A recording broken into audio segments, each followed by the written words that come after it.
Bueno, bienvenidos a lo que doy en llamar la fiebre de las regulaciones de privacidad. Mi nombre es Matías Nocetti y soy ingeniero biomédico, que es algo así como ingeniería en sistemas, más un poco de electrónica, más un toquecito de medicina. Hace 15 años que trabajo en seguridad, en Risk and Compliance. Empecé como sysadmin, pasé por auditoría, ahora estoy trabajando en Risk and Compliance y les dejo mis datos de contacto en caso de que quieran hacerme alguna pregunta, alguna consulta. Y hoy básicamente vamos a hablar de privacidad. Entonces, los objetivos de la charla de hoy va a ser definir algunos conceptos básicos de privacidad, entender por qué la GDPR se transforma en un estándar mundial de regulaciones. La GDPR es la General Data Protection Regulation, que es la norma de protección de datos europea. Ver las nuevas leyes y regulaciones que se deslindan de la GDPR y después vamos a ver en detalle bien las geografías que afectan. Y un par de tips de cómo preparar nuestros entornos para las regulaciones que hay hoy y las que vienen. Entonces, lo primero que tenemos que definir es qué buscan proteger las leyes y regulaciones. Y buscan proteger los datos personales. Entonces, tenemos que definir qué son los datos personales. Y aquí un dato personal es cualquier información que me permite identificar un sujeto, ya sea directa o indirectamente. Quiere decir que va a depender del contexto en que lo mire. Entonces, un número de DNI más el acceso al padrón electoral me permite identificar una persona, pero quizás un rasgo fisiológico, una enfermedad, no. Pero depende de qué tan rara sea esa enfermedad, quizá una en 100 millones de personas. Si yo tengo el dato de la enfermedad y dónde vive esa persona, más o menos el pueblo, la región en donde vive, quizá la enfermedad es tan rara que me permite identificar a esa persona. Entonces, importante el tema del contexto, ¿no? ¿Por qué busco proteger esta información? Y principalmente para que no me roben la información. Hace poquito hubo dos data breach muy representativos de esto. La base de datos de RENAPER, hubo una filtración de datos de los DNI, y en la obra social OSDE hubo también una filtración de datos de salud, eh, principalmente para que no me roben mi identidad, no abran préstamos a mi nombre, etcétera.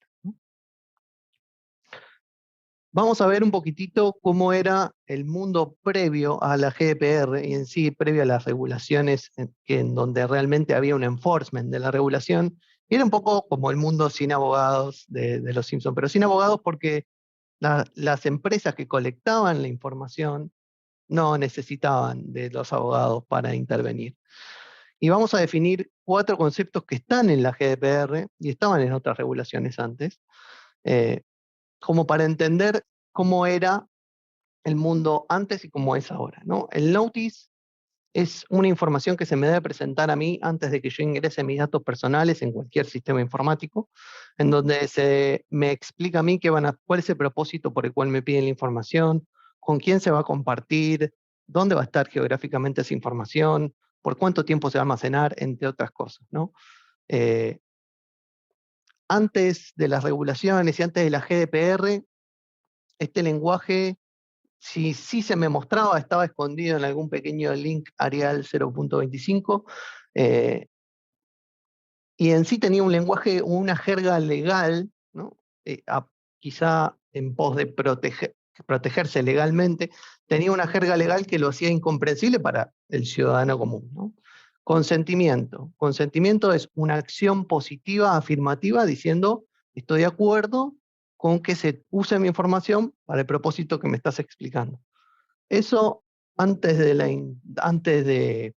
la GDPR en sí prácticamente no existía. Hoy en día tenemos esos pop-ups que aparecen en las páginas en donde aceptamos las cookies o el he leído y acepto las condiciones, eh, he leído y acepto los términos y condiciones, que prácticamente nadie los leía. De hecho, una señora ganó $1000 por encontrar un texto oculto en los términos y condiciones. Entonces, eso antes no existía. La posibilidad de hacer opt-out. Opt-out significa quiero bajarme de cierto procesamiento que están haciendo de mis datos. Por ejemplo, si están usando mis datos para darme un servicio y de paso están usando mi mail para mandarme soluciones de otras cosas, marketing, lo que fuera, spam. Yo quisiera poder bajarme el spam sin perder mi servicio. Entonces, quisiera poder hacer opt-out. En aquel entonces, antes de la GDPR, no había una manera fácil de hacer opt-out. Eran cosas que estaban bastante ocultas, ¿no? Y con respecto a los derechos de las data subject, es cómo define la GDPR al individuo, a la persona que es dueña de sus datos personales. Entonces, los derechos de los data subject es: yo tengo derecho a acceder a mi información, o sea, tengo derecho a preguntarte a vos, empresa, qué información tenés almacenada de mí. Entonces, tengo derecho a decirte, quiero que me bajes de este procesamiento porque no me interesa. Por ejemplo, no quiero que me llegue más spam. Y tengo derecho a decirte, elimina toda mi información. O sea, olvídate de mí, no guardes ni el mail. Eso, si existía algún medio de contacto, era un dead end, por lo general. Entonces, ¿por qué la GDPR? ¿No? La pregunta que nos hacemos: ¿por qué arrancamos con la GDPR? Y un poco para entender la GDPR, vamos a entender de dónde viene. Esto arranca en unos lineamientos de la OSD, que es una institución que busca reconstruir Europa o la Comunidad Europea después de la Segunda Guerra. Eh, estos lineamientos se parecen mucho a cómo está implementado hoy la GDPR, pero a lineamientos, o sea, no tenían ningún tipo de enforceo legal. Varios años después, en el año 95, la Unión Europea establece una directiva en donde cada país puede regular, toma esa directiva e implementa eso como si fuera una ley. Acá no fue muy bien porque cada estado implementó la ley como la interpretó y a veces se generaron conflictos. Entonces eso deslinda que en mayo de 2018, ya con una Internet más madura, porque en el año 95 estábamos en los inicios de la Internet superestática, implementa una regulación que aplica directamente. O sea, no necesito que los países legislen, sino aplica directamente. Y está orientado a sistemas informáticos, por eso van a ver el tema del automatizado y el archivo. Estos son puntos que están tomados directo de la GDPR. Y protege a sujetos dentro de la Unión Europea y está apuntado a entidades que ofrecen bienes y servicios independientemente del costo o monitorean los movimientos de la gente dentro de la Unión Europea. Esto estén dentro o fuera. Hasta acá no hay nada sorprendentemente nuevo. Entonces, ¿cuál es el secreto real de la GDPR por el cual hoy es un estándar mundial? Las multas. GDPR es una de las primeras que establece multas muy grandes, y ese 4% claramente está apuntado a las grandes compañías, el 4% de la ganancia global anual de una compañía en el año fiscal anterior. O sea, a una compañía pequeña quizá le dé más miedo el otro techo, 20 millones de euros, pero a una compañía como Amazon, como Google, que ganan billones de dólares al año, el 4% de su ganancia global anual es un número bastante más alto que 20 millones. Y acá es donde la gente dijo, upa, esto va en serio. Y los CISO dijeron, bueno, vamos a poner manos a la obra para alinearnos a esto. Y ahí podemos ver el top 4 de multas Amazon, más de 800 millones de dólares de multa en el año 2021 por trazar los movimientos de los usuarios sin su consentimiento y sin manera de hacer opt-out, que es el término que habíamos explicado antes, ¿no? De quiero salirme de este procesamiento. WhatsApp, ¿no? Políticas poco claras o términos y condiciones un poco claros acerca de cómo se usa mi información.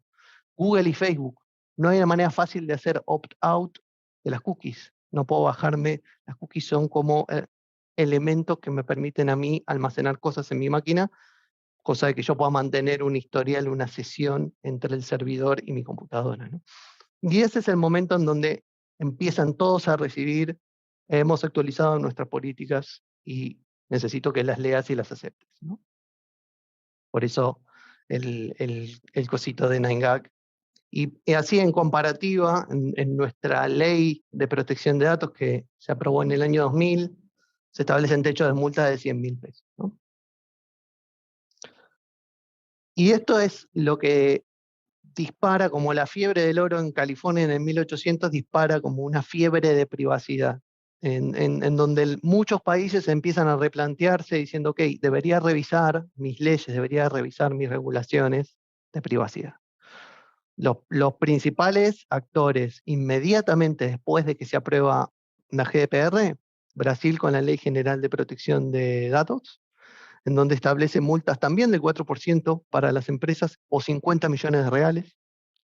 También Estados Unidos con su California Consumer Privacy Act, que es una ley que protege a los datos de los consumidores, las empresas que derivan grandes cantidades de ingresos en pos de procesar esa información. Y así vemos como muchos países empiezan a decir, bueno, yo ya tenía leyes, pero las empiezo a revisar, ¿no?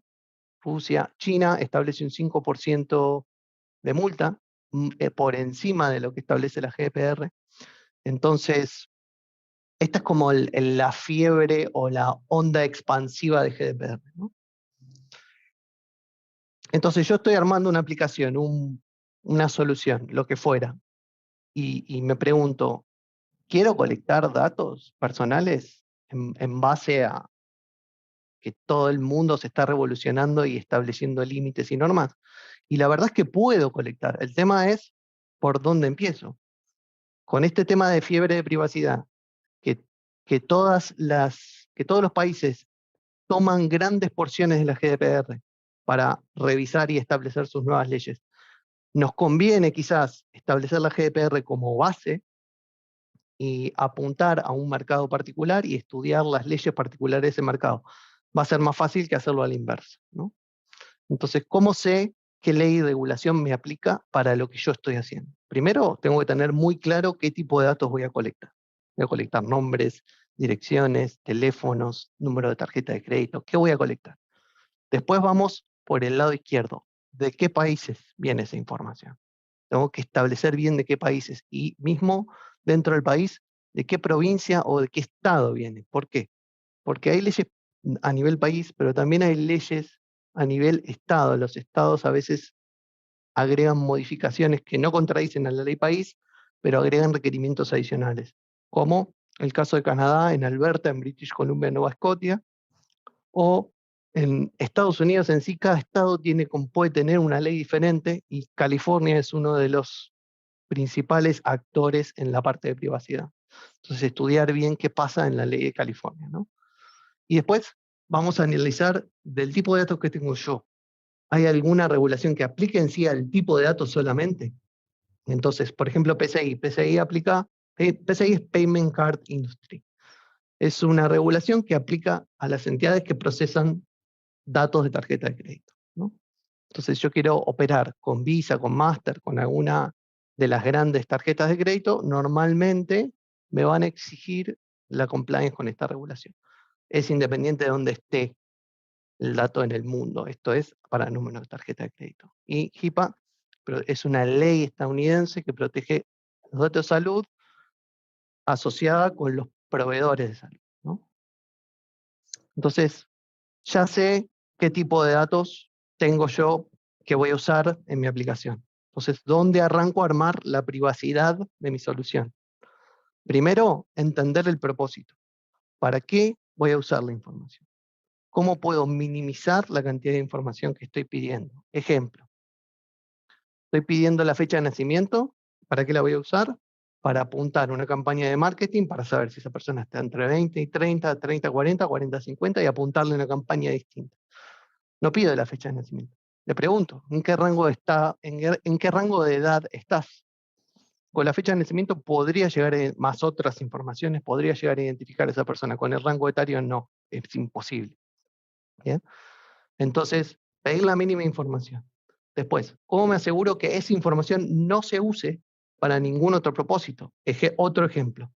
HR me pide mi información para pagarme mi sueldo.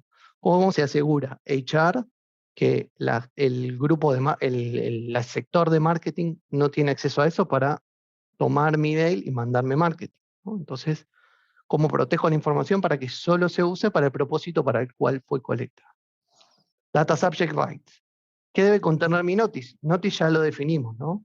Debe contener ¿Quién toma mi información? ¿Para qué se usa? ¿Dónde está geográficamente? ¿Durante cuánto tiempo? Eso está definido bien en la norma. Eso tiene que estar súper claro al principio.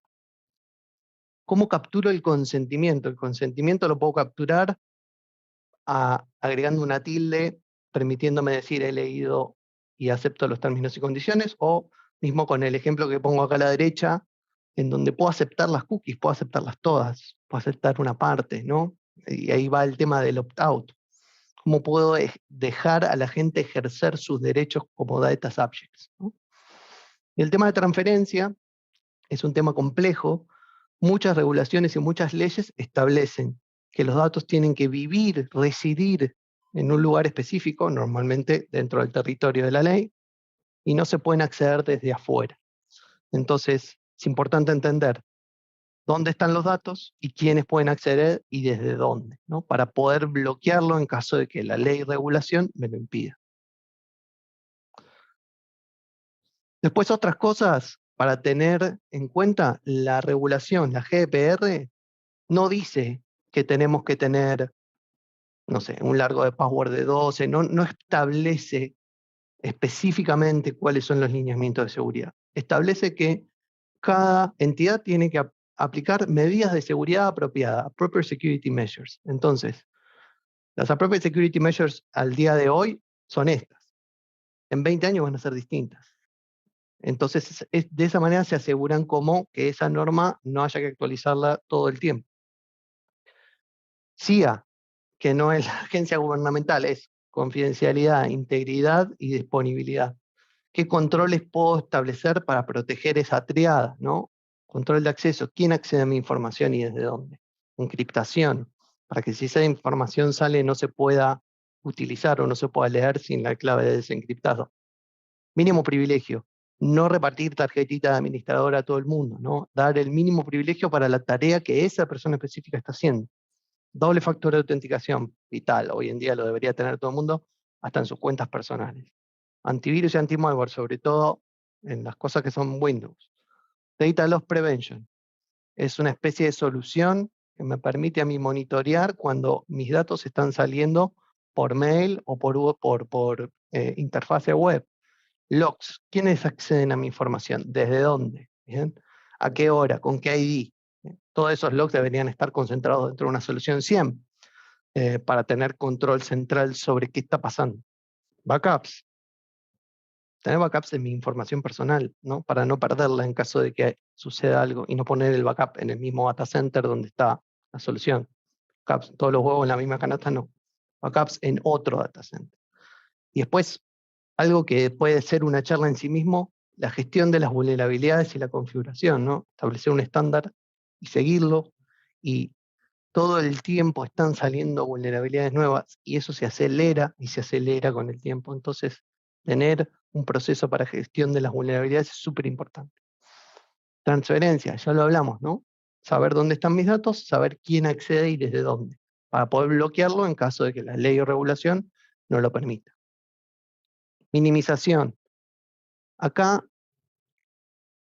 la minimización lo que busca es, si yo utilicé el componente personal de mis datos, tengo un rango de datos grande, utilicé el componente personal y realmente no lo necesito más, lo puedo eliminar. Y me quedo con los datos de, por ejemplo, qué compró esa persona.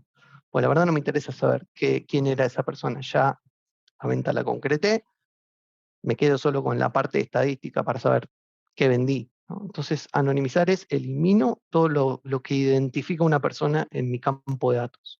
Pseudonimizar es hacer lo mismo, pero hacer un proceso reversible. Entonces, me quedo con los datos que me interesan y los datos personales los pongo en otro lugar. Y total no los voy a usar. Y ese lugar puede ser más seguro, ¿no? Si necesito testear, no necesito los datos reales para testear. Por lo general, puedo testear con datos falsos. Hay soluciones como Mockaroo, que es una aplicación web que genera bancos de datos falsos, en caso de que tenga que testear mi aplicación, ¿no? Y el tiempo. No puedo retener los datos para siempre. Mi propósito establece cuánto tiempo tengo que retener los datos. Tengo que cumplir con una ley particular. No sé, las leyes de telecomunicaciones me obligan a guardar esta información 10 años. Bueno, mi política de retención es 10 años. Bueno, no hay nada que me defina. Bueno, lo defino yo, pero lo defino en base a mi propósito. No tiene sentido guardar la información 150 años porque no hay nadie que viva 150 años, que yo sepa. Y en sí, un poco para darle cierre a la charla, el objetivo, así fui volando un poco, pero el objetivo principal de esto es entender nuestros derechos, a ejercerlos. Y me quedo con una quote de Bruce Schneier, que es un criptógrafo, que los datos son como un problema de la polución y el proteger la privacidad en sí es como nuestro desafío ambientalista. Espero que les haya sido útil, les haya gustado y cualquier cosita me contactan. Muchas gracias.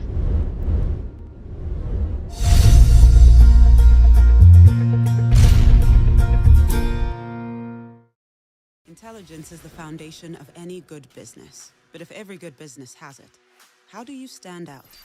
Intuition. When enabled by technology, intuition stops feeling like a hunch and starts looking like confidence. The confidence you get when you work with Cognizant, where we engineer every aspect of your business, technology, processes, and experiences to anticipate expectations and act instantly. This is intuition, and we can engineer it.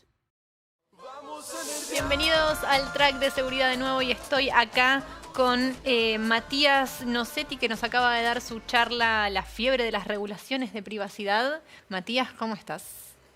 Muy bien, muchas gracias por la invitación y muchas gracias por el evento, la verdad, súper interesante. Me alegro, Matías. Bueno, acá tengo varias preguntas del público que estuvo escuchando tu charla, así que vamos a por ello. José dice, ¿cuántos data points son necesarios para de-anonimizar a un individuo por lo general? Acá el tema de la anonimización es tener claro si puedo identificar a la persona con la información que tengo más la información que está rondando en el Internet, ¿no? Entonces llamamos a mis datos y a los datos que están rondando metadatos. Entonces, con un esfuerzo razonable, mis datos más los metadatos, ¿yo puedo identificar a esa persona? Bien, esa persona no está anonimizada. ¿Bien? Si no la puedo identificar con un esfuerzo razonable, esos datos están anonimizados. Entonces siempre va a depender del contexto. No te puedo decir tipo son 30, son 20, son 10, porque depende específicamente de esa situación. Pero esa es como la guideline general.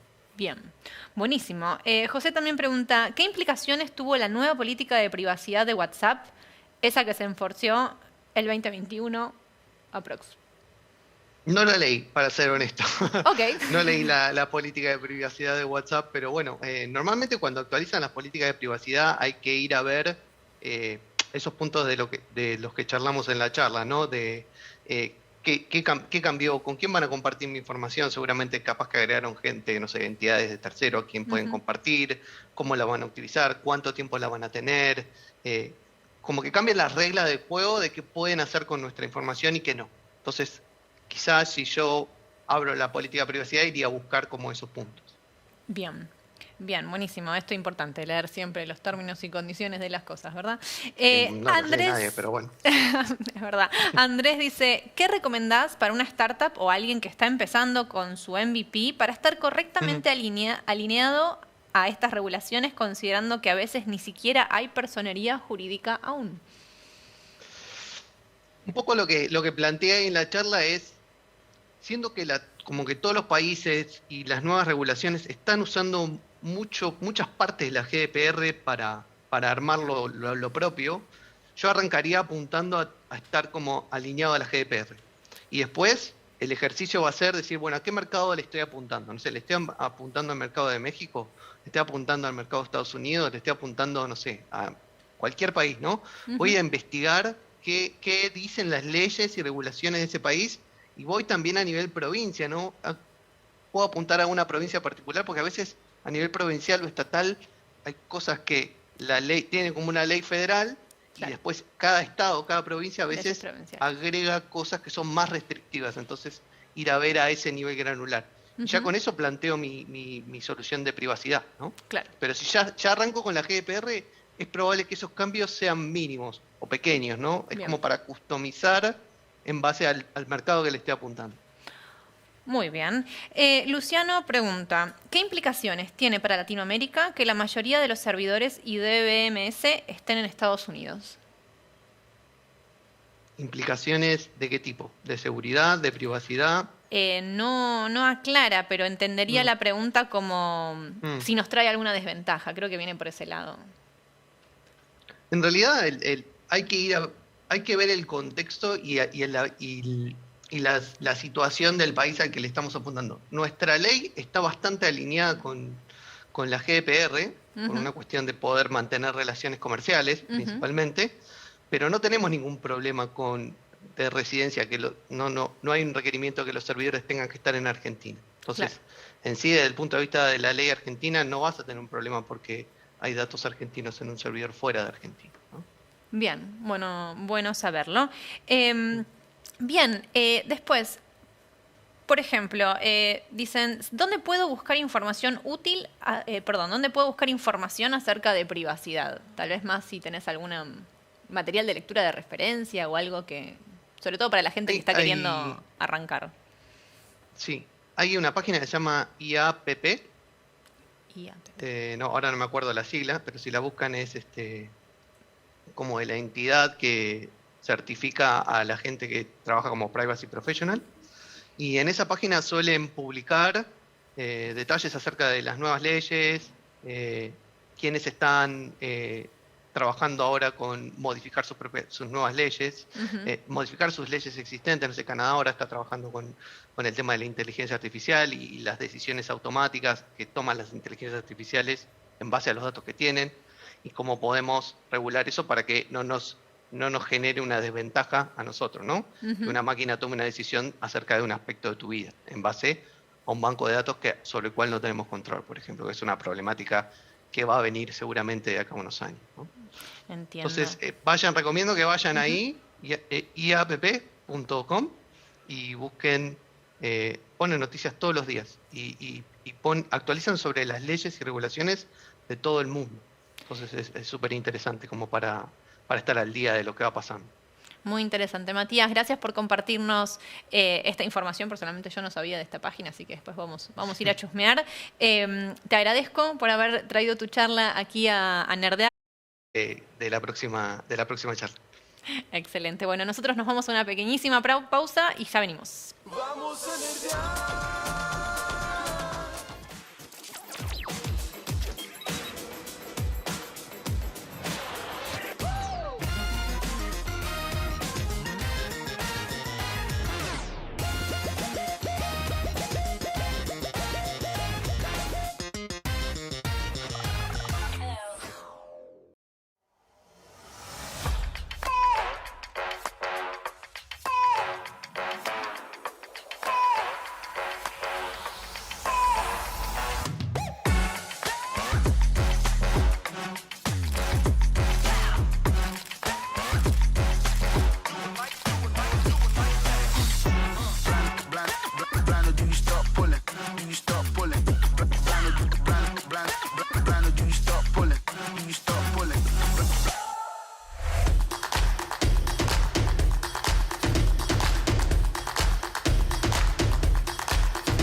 Y seguimos con más track de seguridad aquí en Nerdearla, en el Conex, que ya saben, si se registraron para atender a Nerdearla, pueden venirse, y están en Buenos Aires, obviamente, pueden venirse mañana, pasado y el sábado.